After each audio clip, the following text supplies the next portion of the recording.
everyone. Thanks so much for tuning into Sin's Workshop. You're going to have to forgive me. Lighting's not super great because it's like, it is thundering and stormy out. And I have as many lights as I can on right now. And I also have a cold, so yeah. Bear with me. Today we are going to be reviewing Girl Dinner by Olivie Blake. And if you watched my wrap-up, you already know that I loved this book. First of all, this is just a dissertation on feminism. Like, a couple chapters into this book, I was like, this is just a dissertation on feminism. The different types of feminism, and because there are different types of feminism, let's be real. There's like, I don't even know the words for it. You have feminism, and then you have the feminism version that likes to bring down other women, and there are so many different forms of feminism that this book explores pretty much as many forms as possible. The very range and spectrum of what it means to be a woman and the identity of a woman, and in 2 stages of her life. So you have, our 2 main characters, one of which is a sorority girl, or she's about to be a sorority girl. She's a sophomore, and she's rushing, and she's doing it because, she's looking for that sense of community. She's looking for that sisterhood that she doesn't really feel like she has normally. She feels like women, as a colored woman, because she is a colored young woman, and she is also queer, she feels like she doesn't have a community that lifts her up and, just kind of loves her for who she is. So she is looking and she's seeking for that community, and enter in a sorority, right? Sorority's not all she thought it was. She does see some of the underhandedness. She does see some of the secrecy, but she still is finding that sense of community and that sense of camaraderie and even some romance in the actual, story. She just so desperately wants that sense of community, and it's really relatable. That's one thing I will say about both of the story arcs.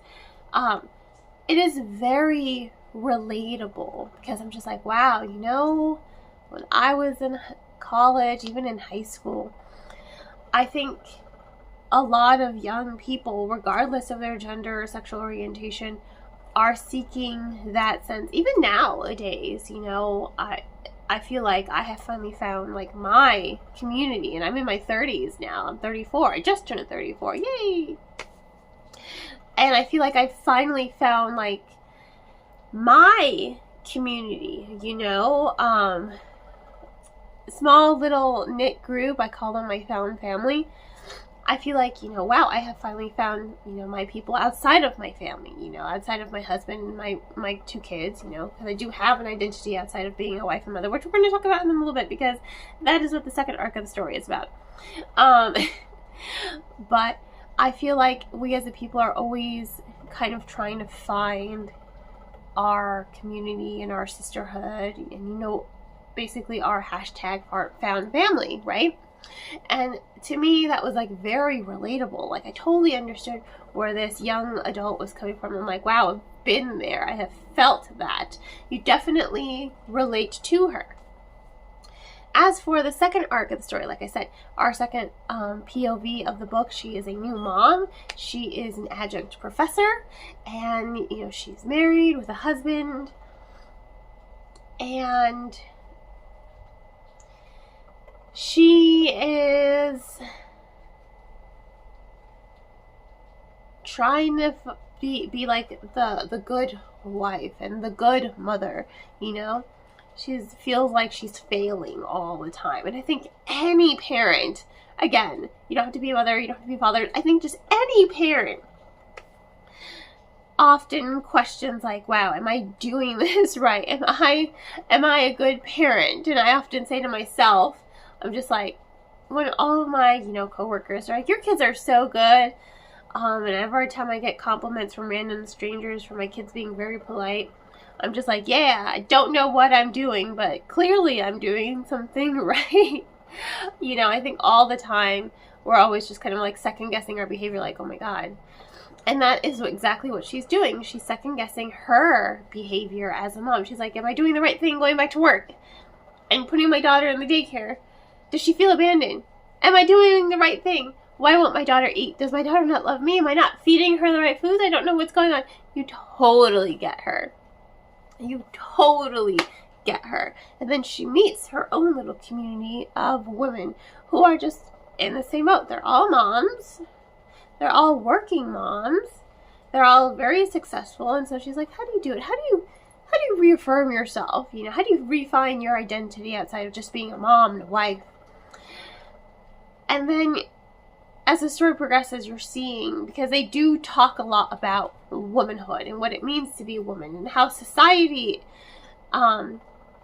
portrays women and what society expects from women, but how that shifts and changes. And then you meet Caroline, and then there's this discourse of like, oh, well, you're the country wife on Instagram and you're perpetrating this Republican ideal that women should just, you know, be a housewife and cook and clean and wait for the husband. And then she throws it back at them and she's like, wait, but I'm profiting over it.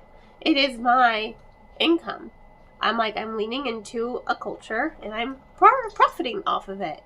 I'm working for myself and I am being an entrepreneur. And everyone just clashes back. They're just like, oh, but you're perpetrating this belief. She's like, what I do makes me happy. And then, you know, there's a discourse in the book itself. And it's really, really quite fascinating to read. And that's why I say this book is pretty much a dissertation on feminism. Because if a woman is happy and is making a name for herself in some way, why does another woman have to put her down for it just because their ideas of feminism clash instead of, you know, clashing and arguing and trying to tear each other down? Instead, they should lift each other up. You know, they should be that sisterhood and lift each other up.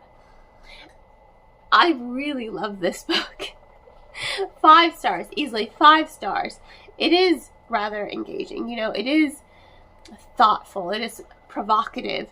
It is definitely a book you can read for a book club, and you will have so many interesting discussions because the characters themselves are having those same discussions in the book, and it puts a lot of things in perspective. You don't have to agree with all of it. You know, there are times where I wish, you know, there are times where I'm just like, wow, I wish I was just a housewife and I could just stay home and cook, because I love to cook and clean, because I actually do love cleaning, and work from home and have more time to read and write and, you know, devote more time to my blogging and my vlogging and my podcasting. You know, I do sometimes wish I were a housewife because I feel like that would allow me to explore some of my own passions. But then on the other spectrum, I'm just like, no, I would go batshit crazy if I were just at home all day. I know me well enough to know, like, I would be okay doing that for like a week. And then I would be like, can I come back to work now? Can I like do my job? Because I also love my job. So it's just, but even though my job sometimes like drives me crazy and leaves me exhausted, I still love going to work every day. And you know, I'm a bookseller. I shelve books. I have book discussions. I host book clubs. It's fun. It's me. It's the things I love to do. So yeah, I think that this book is, like I said, it's really thoughtful. It's very provocative. It makes you think. It puts things in perspective. And it's so incredibly, hugely relatable. Like hands down, 100%. This book is so relatable. I loved it. Oh, and you know, the best part is the sorority. Yeah, they're cannibals. They eat the patriarchy. Apparently, eating the patriarchy gives them great health benefits. It's great. It's great. I love Olivie Blake's writing style. You know, I love her academic sense of writing. I think she's just brilliant. And I think Girl Dinner is absolutely brilliant. So yes, add this to your TBR and pick it up. You will not regret it. I've already recommended the book to 5 people, and I'm like, you need to read this book. It hasn't come out yet, but you need to read this book when it comes out. And they're like, okay. So yeah, thank you all for tuning in. Please don't forget to like, subscribe, and share with all your book loving friends. I hope you all have a wonderful rest of your day, and as always, happy reading.